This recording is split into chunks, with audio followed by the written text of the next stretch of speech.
So I just got out of the theaters and I wanted to go live to share what I experienced with Nolan's The Odyssey. And honestly, I'm going to say, I did not enjoy the experience. Now, I will just say this right here. If you have been a fan of Nolan, if you have been a fan of The Odyssey, and you love this movie, don't take anything I say to prevent you from watching it or still loving this movie. With that said, though, I honestly can't really see any reason in the world why I would want to go see this movie again. There are elements within this movie that I did enjoy. I enjoyed the attack of Troy. I enjoyed the part where Odysseus and his crew are out at sea are being sunk. I enjoyed the aspects of the meeting the Cyclops and Circe's. I enjoyed seeing the suitors being taken care of by Odysseus. And I'm sorry if that all sounds like spoilers, but that's kind of what this review is. So I apologize. I guess I should have mentioned that before we got into it, but my apologies there. With that, that's pretty much the gist of what I enjoyed. The parts that I found most infuriating about this film is the modern deism that was shoved in it, where you had Penelope and Telemachus having this argument, like an argument that wasn't even in the poem. Like, it seems like mom and son are a little bit at their throats at each other when they should be the most united of everyone in their household. It should be mom and son versus the suitors that are trying to destroy their property, that are just devouring everything they have. But they not have just one, but three exchanges where Penelope and Hathaway is just talking down to Telemachus, Tom Holland, and she says at one point that she doesn't want to be on the throne anymore, that she wants Odysseus back. But then she says at another point where, why can't women be in control? Why can't women be in command? And I think that's the worst part about this film, is the slight feminism that creeps in. I will not say it completely overrides the entire story, but you see it in areas. For example, Circe, you have the Odysseus' men going up to her hut, requesting for food, and immediately as soon as she sees them, she rushes off. And all the men do is they rush after her, like, hey, hey, hey, we're just asking for food. They don't hurt her, they don't harm her, and yet she gives them a potion, a drink, of some food that they just can't stop eating, and then she slowly turns them into pigs, and then she has a conversation with Odysseus, how explaining that these men were pigs, except for you're the one who turned them into pigs, that she blames all the evils onto the men, that she condemns the men completely and just says that this is what they are, not bringing any nuance, not bringing any, different points of view in it, whereas in the actual poem, it's different. Yes, she does change the men into pigs, but she does so with a potion, not just because of the way the men are, but just because she feels like it on a whim. She tries to do the same thing with Odysseus, but Hermes provides Odysseus with a potion that saves him from that fate. Now, I do like in this film where they show that it's Odysseus' wits of everything he put together not to trust Circe and to question her and exactly how exactly his men went and why she's feeding him. I like that we saw the cleverness. But that's another part of this film. They try so hard to denigrate Odysseus and strip away that tactician's mindset. Within the Odyssey, Odysseus is praised as a genius tactician. Where? Where is the genius tactician? I only saw it at one point where he used the men's disgust and dislike for Odysseus to play them against him, where he wanted them to go towards a whirlpool. I can't remember the monster's name, I am sorry for that, versus going over to the cliffs where they meet that other monster where they pick off the men from the ship and eat them. That was a genius move there. But that's the only other move. When they go into the cave, you have one of the men calling out and saying, hey, I don't think we should go in here. That's pretty much just like Christopher Nolan making a comment like, hey, Odysseus, don't go into there. Like, it could be dangerous. Like, yes, we as an audience, we get that. Yes, you're being kind of rude as guests where you're pillaging your host's home, you're eating food, so you kind of got your just desserts of meeting the Cyclops for raiding his food versus staying outside his house and waiting for him to arrive to request the pardon of Zeus, to request the strangers stay in his place. That I would be like, okay, yeah, you broke that rule. It cost you some men's lives. Yeah, it makes sense to me. But now that we're talking about the Cyclops Polyphemus, let's talk about that. That monster is laughable. Like, it's scary and freaky the first time you see it. But as you look more and more and more at this monster, you're like, that's kind of weird, disgusting, and really lame. Like, you couldn't just keep the one-eyed structure of it just being a one-eyed monster. Like, they try to give it like this human face and then just a weird eye that's in front, and it just throws you off. Like, why? Well, wouldn't it have been easier just to show what the monster was and just go with the classical form instead of trying to reinvent the wheel? I just I just don't understand the thought process because it just made it worse. Now you have a lot of people who are coming out and saying Elliot Page was supposed to be Achilles and she's a self-insert. I don't agree with that. That's not true. Elliot Page's character Simon does have a major role, even though she's barely in it, or he is, or it is, however you want to address Ellen Page in this film. She has a very minor role, but an important role throughout the course of the story because she takes the place of another Trojan that was supposed to go to war as a boy.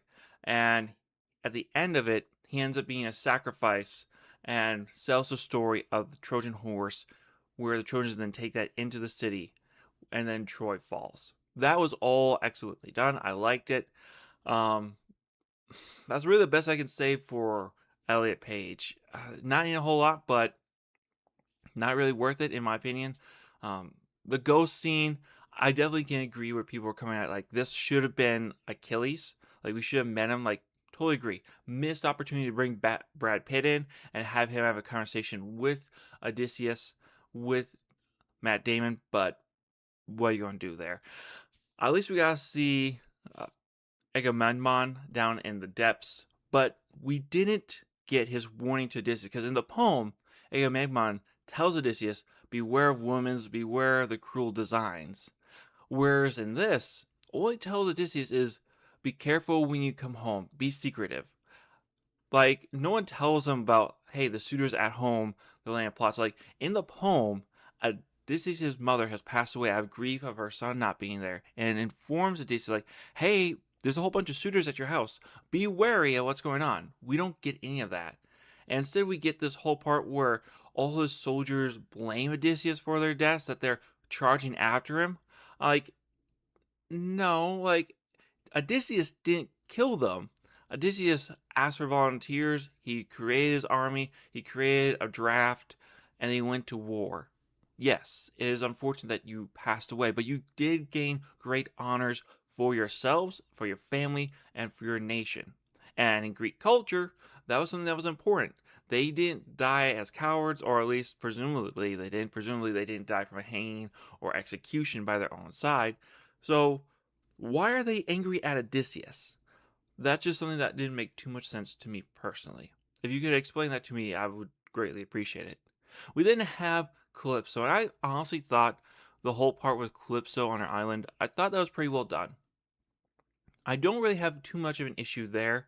Um, I liked how they integrated the Lotus into the story with Calypso and how that helped Odysseus forget how she wanted to use that to seduce him. But after 8 years or 7 years, I think 7 years, she tells Odysseus he had been on that island for 7 years, that that is what had lost him, and he needed to eat it because his mind and body were both broken. In order to save the body, she had to mask his mind. Fair enough. But still, the heart yearned to go home to Penelope, and at the end, that is what woke him up, and she had to let him go. Now, a major part of this film that a lot of people have an issue with is the gods. Now, I'm going to be honest, I don't have necessarily the biggest issue with that because I grew up with the Odyssey, A Journey Back Home, the cartoon, and that didn't really have the gods at all presented in that as a presence. So when I'm talking about the Odyssey, it's coming a lot from that perspective, but I did recently re-listen to the poem on Audible, and I definitely hear what people are saying who are fans of the story, like, hey, the gods not in it massively affects the story, and I completely agree. Even the cartoon back in the day, I'm like, that's a really lame version compared to what the actual poem is. And the issue with that, I think, lies in the fact that you have someone who is at most, um, ambivalent to mystical figures to outright disliking anything that has to do with magic. I mean, you can see that with the Batman. The Batman has a little bit of magic to him. Like, let's just be honest here, okay? A man who is able to step into shadows, completely hides, who's fighting against some goofy villains, who's not able to be found so easily, that's able to be at the right spot at the right time. There's a little bit of magic that happens there that Nolan kind of just stripped away from the Batman. And you can also see that happening here, where he wants to have mystical elements, but he doesn't have the gods. Like, part of the reason why Odysseus' travel back home is so difficult is, as I mentioned before, they entered Polyphemus' home and injured him, Poseidon's favorite son. That is part of the reason why Poseidon is angry. But then he also mocks the Cyclops, causing Polyphemus to be enraged and call his curse down upon Odysseus. And this happens because of Odysseus' pride. He mocks the Cyclops. As I said, Odysseus is a great tactician, but he is not without his faults. And that is one of them, and that is what's caused him his longer journey home. I really think if you don't want to have a conversation with the gods, at least maybe show like the gods' faces in nature, like the face of Zeus casting down lightning bolts, spreading out thunder, or Poseidon's waves trying to catch up to Odysseus to swamp him and kill him. I think that would be an important part to demonstrate within the story. Now, people will say, well, the gods were in the film. You saw Zendaya. Is Zendaya an actual god? Or is she part of Odysseus' PST from the war? Is she even real? Or is she just something that Odysseus' mind created to help with him cope with the fact that he is still lost and trying to get home and he needed someone to talk to? Is that what's going on here? Because a lot of people make the point that she doesn't really touch anything. She doesn't really interact within the world. Within the poem, Athena actually kills people. Athena is there fighting alongside Odysseus. In this, I don't know. There's not really a whole lot of help that Athena gives Odysseus within the story. Now, my favorite character, I have to say, is Telemachus. And I do apologize if I said his name wrong. I thought Tom Holland did an excellent job portraying his character. Honestly, I don't know how much more of it will change. I do dislike on how childish they made Telemachus in this film, but for the most part, I felt like they got his character right, at least listening to the audiobook from what I listened to.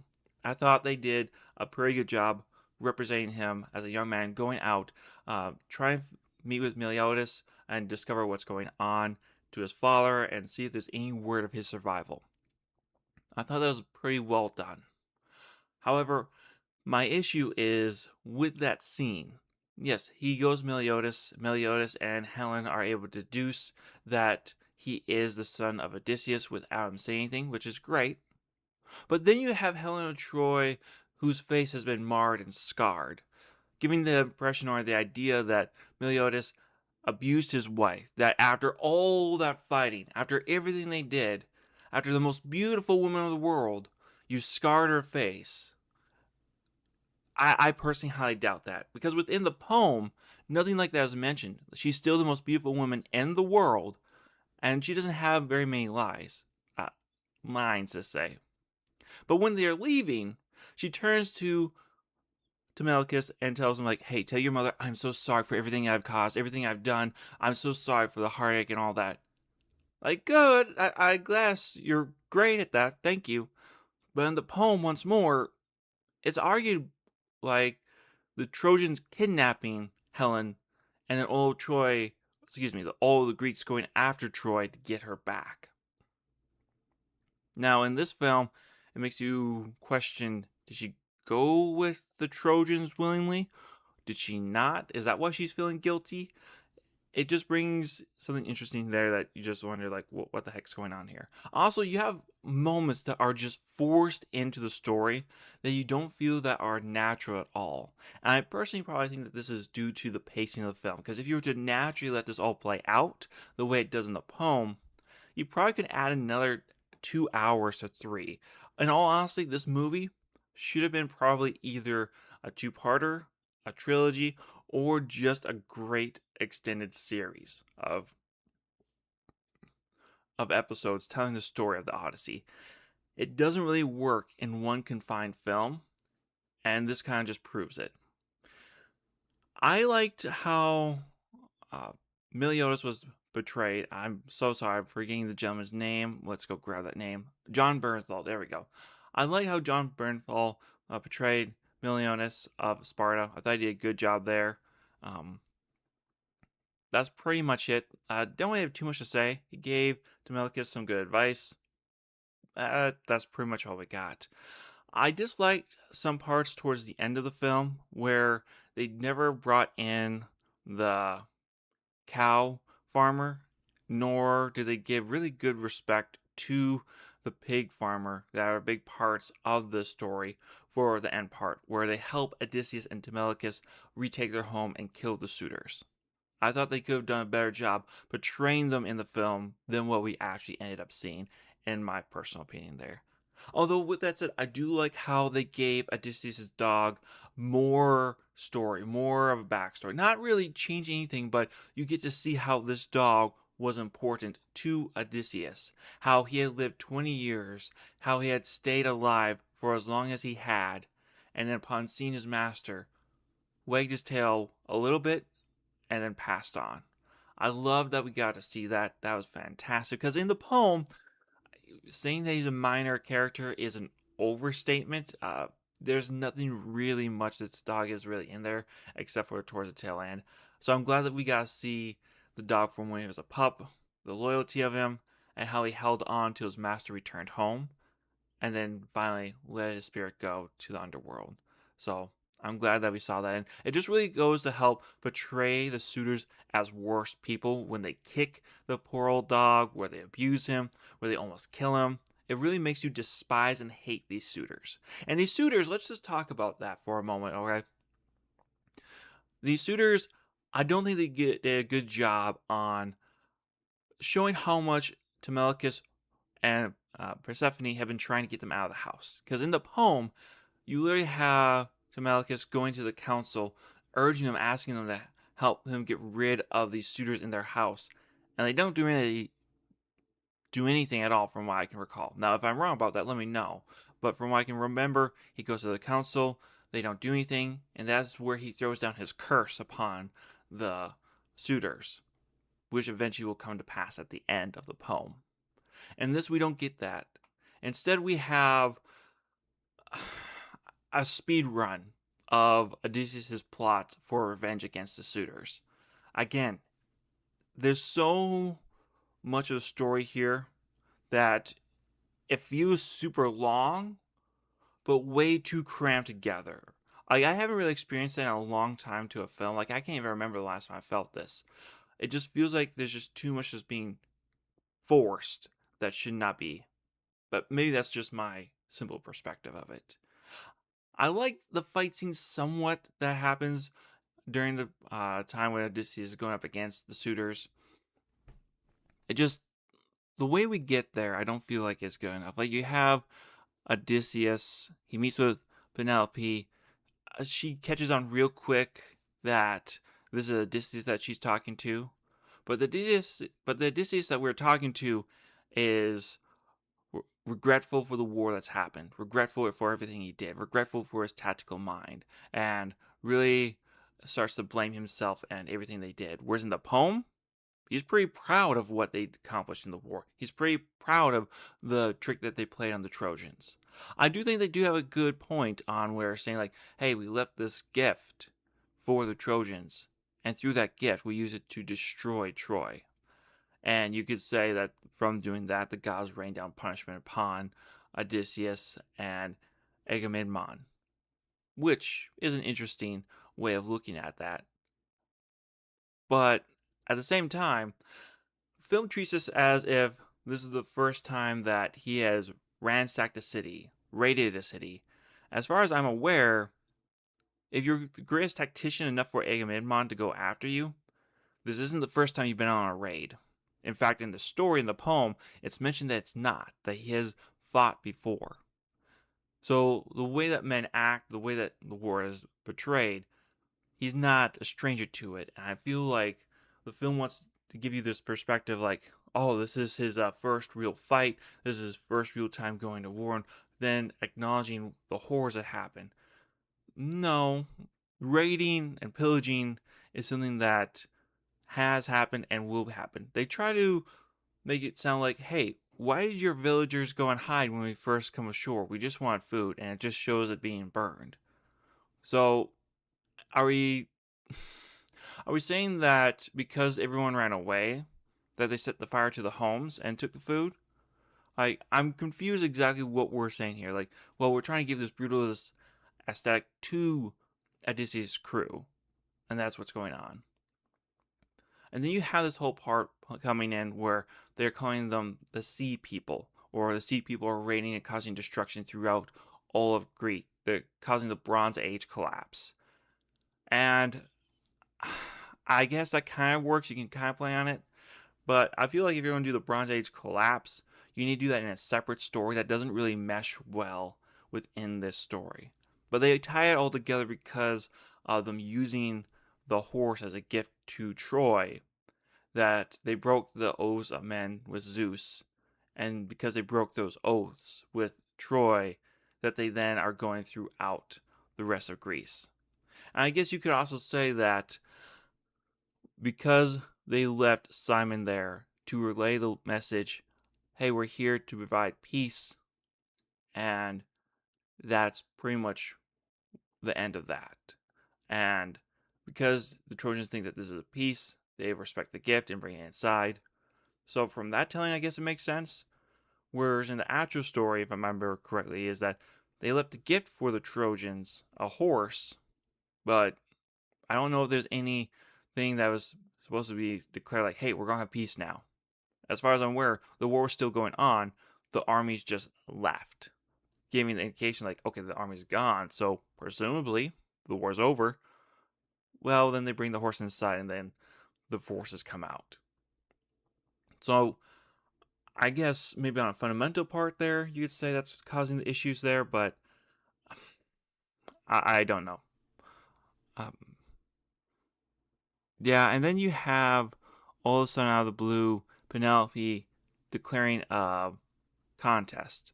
Like, okay, you found out my loom, you found out my plan to stage to delay for time.